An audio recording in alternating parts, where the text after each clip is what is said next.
The second she told me to sell my car or we were over, something in my head just clicked. I knew right then it was finished. Her name was Emily, and I'd been with her for 4 years. We got engaged 8 months ago, and our wedding was planned for next spring. At least, that's how it was supposed to go. Everything changed after her sister Megan got arrested on a Friday night. 3rd DUI. There were other charges too, but I didn't fully understand all of them. Bail was set at $15,000. Megan had been a train wreck for years.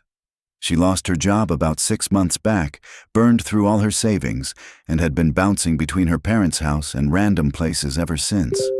Saturday morning, Emily called me crying. She said Megan needed help getting out. Her parents couldn't cover bail, and she wanted to know if we could help. I told her we could maybe contribute around $1,000. That was already stretching it, but $15,000 was completely out of the question. We were saving for a wedding and trying to build up for a house. That's when the conversation took a turn I didn't expect. "You could sell your car," she said. I honestly thought I misheard her. "My car?" I asked. "Yeah, it's just a car. Family is more important." That hit me hard. My car was a 2019 Dodge Challenger. I worked 3 years to afford it and bought it 2 years ago. It wasn't some flashy luxury thing, but it meant something to me. It was mine, paid off, worth around $28,000 based on recent quotes. "You want me to sell my car to bail out your sister?" I asked again. "It's just a car," she repeated. "My sister needs help." "It's also how I get to work," I said, "and I bought it before I even met you." "So your car matters more than my sister's freedom?" she shot back. That was the moment I realized she was trying to twist this. I kept my voice calm. "I'm not selling my car. We can help with $1,000. If you want to ask other family members to contribute, that's fine." "But that's my limit." There was a pause on the line. Then she said it. "If you don't do this, we're done. I need someone who puts my family first." I just sat there for a second, taking it in. 4 years together, 8 months engaged, and now she was giving me an ultimatum over her sister's 3rd DUI. I took a breath. "Then we're done," I said. Silence. "What?" she asked. "We're done," I repeated. "You can come pick up your stuff this week. I'll leave everything by the door." She immediately tried to walk it back. "Wait, I didn't mean—" "Yeah, you did." I cut her off. "You meant it. Goodbye." I hung up, blocked her number, and just sat there for about 10 minutes trying to process what just happened. Then I got up, took the engagement ring I had bought for $4,200 after months of saving, and put it in my safe. There was no way I was leaving that out for her. Her sister could stay in jail. I was keeping my car and my self-respect. 5 days later, things escalated way more than I expected. After I blocked Emily, she showed up at my apartment Sunday morning with her mom, Karen. I didn't open the door. We talked through it. Karen started immediately. "How can you abandon her like this?" she said. "After 4 years, over money." "I didn't abandon anyone," I said. "She gave me an ultimatum, and I made my choice. Her sister is in jail for her 3rd DUI. That's on her." Emily was crying behind her. "Can we please just talk?" she asked. "No," I said. "We're done. Come by tomorrow between 5 and 7 to pick up your stuff, and come alone," Karen snapped. "You're selfish. You're heartless. She deserves better." "She's free to go find better," I said. They left. I went back inside and started packing her things. Clothes, toiletries, a few books, and some kitchen items. She had slowly brought stuff over time, but thankfully we never actually lived together. Honestly, that probably saved me a lot of trouble. Monday evening she came by alone, just like I told her to. She looked exhausted, like she hadn't slept at all. "Can we please talk about this?" she asked. "There's nothing to talk about," I said. "Your stuff is by the door." "I made a mistake," she said. "I was panicking. My sister's in trouble. I wasn't thinking clearly." "You were thinking clearly enough to give me an ultimatum," I replied. "I didn't think you'd actually break up with me." That one caught me off guard. You literally said we were done if I didn't sell my car, I said. I was upset. People say things when they're upset, and they deal with the consequences of what they say. She tried a different approach. What about the wedding? She asked. We already paid deposits. That's your problem now, I said. I'll cover my share of the losses. You can cancel it or do whatever you want. I don't care. You're really going to throw away 4 years over this? You threw it away the second you decided your sister's third DU. I mattered more than our relationship. She didn't say anything after that. She just picked up the boxes and started loading them into her car, crying the whole time. I didn't help. I just stood in the doorway and watched. Before she left, she turned back. Can I at least have the ring? She asked. I could sell it to help with bail. I actually laughed. No, I paid for that ring. I'm selling it myself. That's not fair, she said. Life's not fair, I replied. Your sister's learning that right now. She drove off. I went back inside, called the jeweler, and scheduled an appointment. They offered me $2,800 for the ring. I took it. Better than nothing. Then things got really interesting. Wednesday, I got a call from a number I didn't recognize. I answered it. Hi, is this Jason? The guy asked. Yeah. This is Officer Reynolds with the police department. I'm calling about a fraud report. Do you have a few minutes? My stomach dropped. Fraud report? Yes, sir. A credit card was opened in your name 3 days ago. The company flagged it and contacted us. Have you opened any new credit cards recently? No, nothing. That's what we thought. We're investigating this as identity theft. I'll need you to come down to the station to file a report and review the application. I went that same afternoon. They showed me the application. Someone had used my name, my birthday, and my social security number to open a $5,000 credit card. Then they immediately maxed it out buying prepaid Visa cards. The address listed on the application was Emily's parents' house. Do you know anyone at this address? The officer asked. I showed him photos of Emily and Megan. My ex-fiancée lives there sometimes, I said.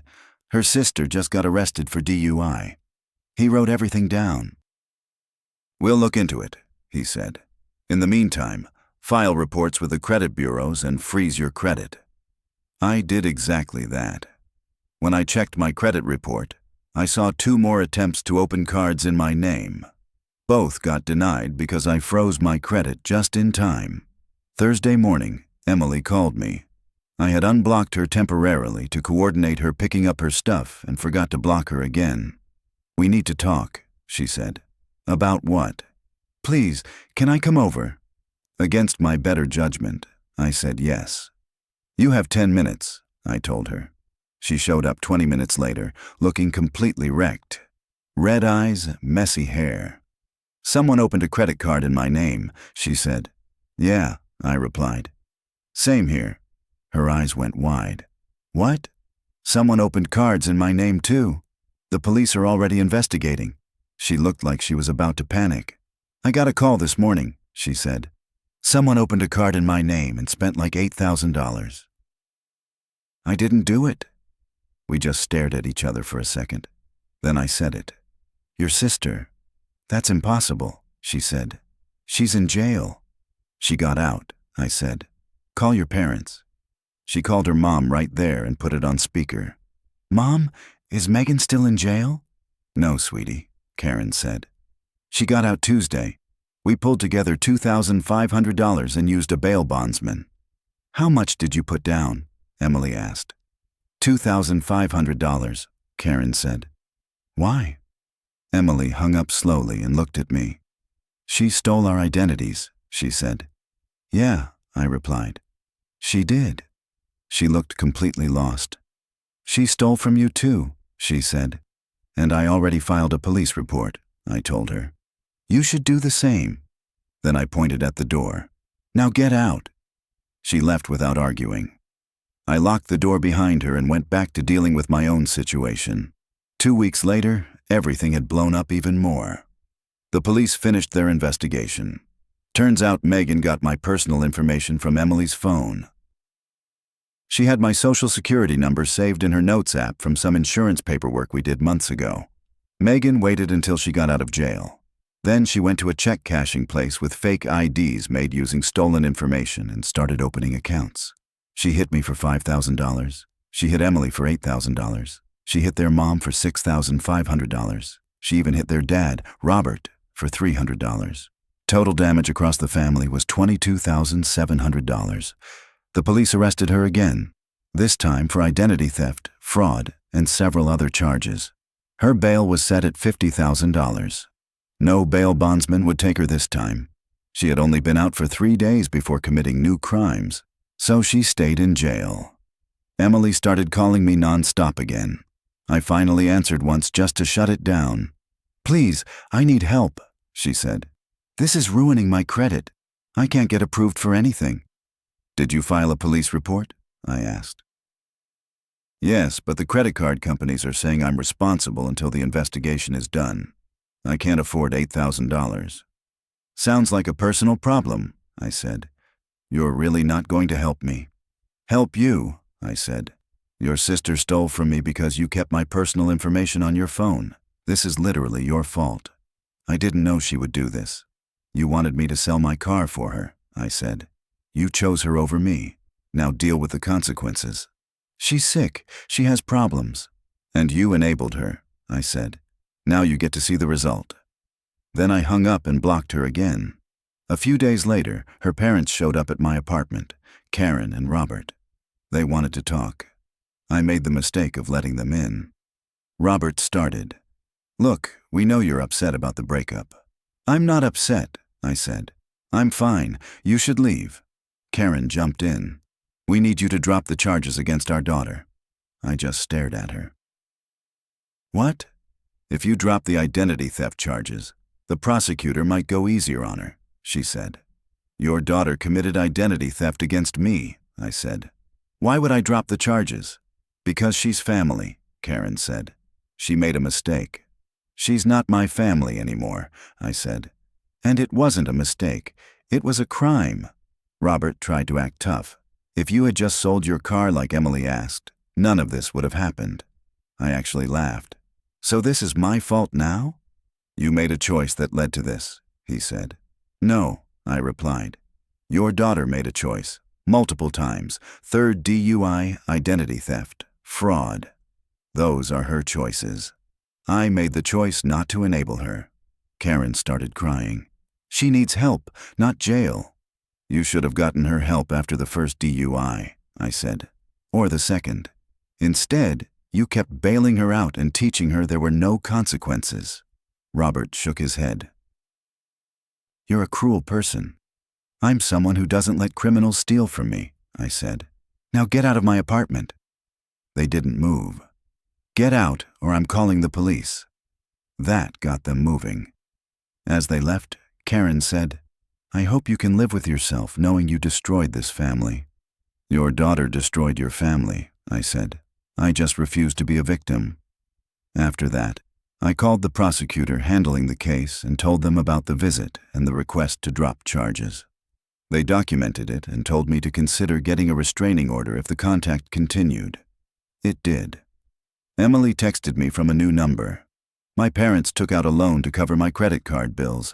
They're drowning because of you." "Because of your sister," I replied. "Don't contact me again." "We were going to get married," she wrote. "Doesn't that mean anything?" "We were," I replied. "Past tense. You chose your criminal sister over me. I made a mistake." "How many times do I have to apologize?" "You can apologize as much as you want," I said. "That doesn't mean I have to take you back. We're done. Move on." "I can't move on. I love you." "You loved your sister more," I replied. "Enjoy that choice." Then I blocked the number. Later, she emailed me a long message talking about our good times and how I was throwing everything away over pride. I replied with one sentence. "You gave me an ultimatum. I chose. Stop contacting me." The prosecutor later told me Megan was facing serious time. Identity theft alone could get her up to 15 years. She also violated probation from a previous conviction I didn't even know about. They asked if I would give a victim impact statement. I said yes. 6 weeks later, it was all over. Megan took a plea deal. She pleaded guilty to identity theft, fraud, and violating probation. She got 4 years in state prison and 3 years of supervised probation after release. She was also ordered to pay restitution to all victims.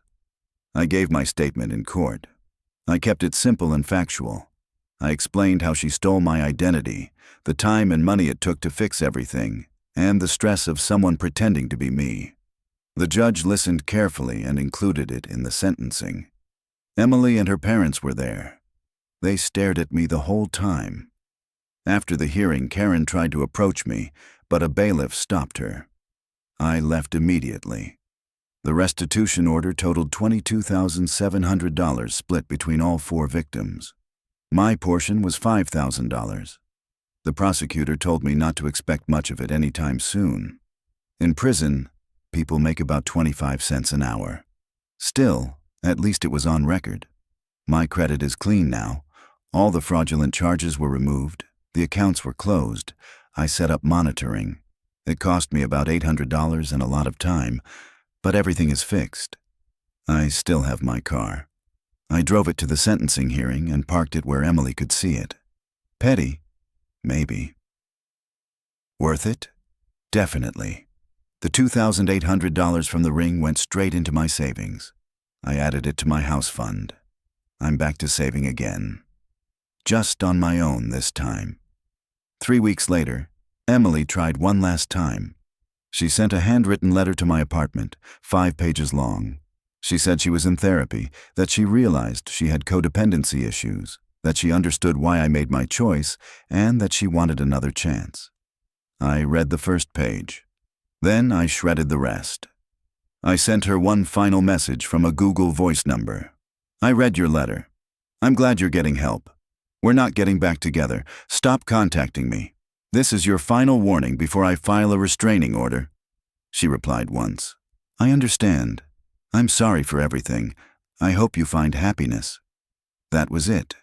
I haven't heard from her since. And honestly, I'm doing better than I expected. This whole situation showed me that I have a backbone I didn't even realize was that strong. I made a decision in the moment, and I stood by it. Even when people tried to guilt me, manipulate me, and blame me for things that weren't my fault. Some people think I'm heartless for not selling my car. Those people are wrong. If I had sold it, Megan would have gotten out and probably done something worse. I'd be out a car, and nothing would have changed. People like that don't change because you help them one more time. I would have just set the tone for the rest of my life. I would have become the guy who sells his own stuff every time her sister messes up. That marriage would have been a disaster. Instead, I drew a line. Megan faced consequences. Emily learned that ultimatums have consequences. Her parents learned that enabling has consequences. And I learned that I'd rather be alone than with someone who chooses a criminal over me. I've started dating again. Nothing serious yet, but I'm taking it slow. Last weekend, a coworker set me up on a blind date with a woman named Sarah. We met for coffee. We actually met in the parking lot, and she asked about my car.